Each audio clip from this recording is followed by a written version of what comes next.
નમસ્કાર મિત્રો, સ્વાગત છે તમારું ગુજરાતી ટિપ્સ યુટ્યુબ ચેનલની અંદર। તો મિત્રો, આ છે રૂઢિપ્રયોગો અને કહેવતોનો ભાગ 31। તો મિત્રો, વિડીયો પસંદ આવે તો પ્લીઝ વિડીયોને લાઇક અને શેર કરવાનું ભૂલતા નહીં। વિડીયો શરૂ કરતા પહેલાં આ જરૂર જુઓ, જો મિત્રો તમે આવનારી પરીક્ષા માટે ગુજરાતીની ઘણી બધી PDF બુકો ડાઉનલોડ કરવા માંગતા હોય તો ટાઈપ કરો ગુજરાતી ટિપ્સ અને સર્ચ કરો। ત્યારબાદ તમને અહીં વેબસાઇટ મળે છે, એના ઉપર ક્લિક કરો।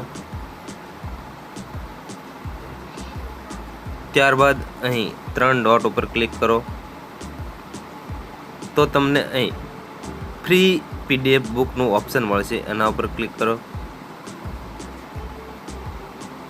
તો તમે અહીં જોઈ શકો છો બેસ્ટ 25 ગુજરાતી PDF બુક, એના ઉપર ક્લિક કરો તો તમે અહીં આવનારી પરીક્ષા માટે ખૂબ જ અગત્યની ઘણી બધી PDF બુક્સ ફ્રીની અંદર ડાઉનલોડ કરી શકશો। તો ચાલો જોઈએ આજના રૂઢિપ્રયોગો।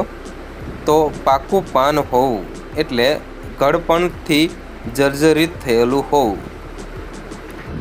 પાઘડી આપવી એટલે લાંચ આપવી। પાઘડી ઉતારવી એટલે કાલાવાલા કરવા। પાઘડી ઉલટી બાંધવી એટલે દેવાળું કાઢવું।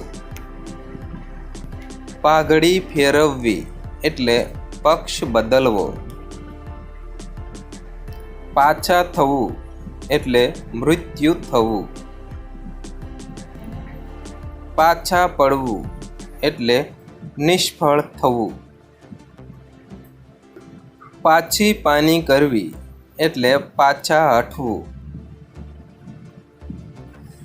પાટલા ફાડવા એટલે નવરા બેસી નખોદ વાળવું।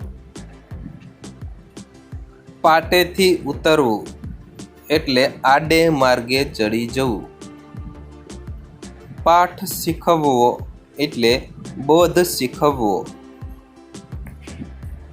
પાડ ચડવો એટલે ઉપકાર તળે આવવું। પાણી ઉતારવું એટલે અપમાનિત કરવું। પાણી ચડવું એટલે જુસ્સો આવવો।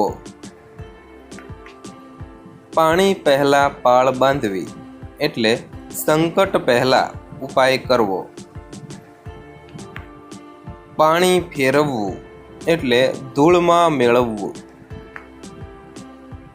પાણી બતાવવું એટલે શક્તિ બતાવવી।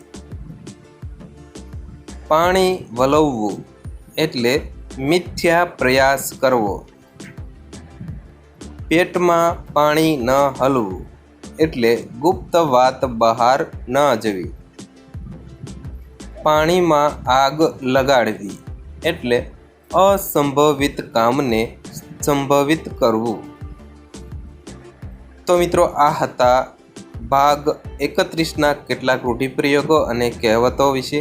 તો મિત્રો, ફરી વખત જણાવું કે વિડીયો પસંદ આવ્યો હોય તો પ્લીઝ વિડીયોને લાઇક અને શેર કરવાનું ભૂલતા નહીં।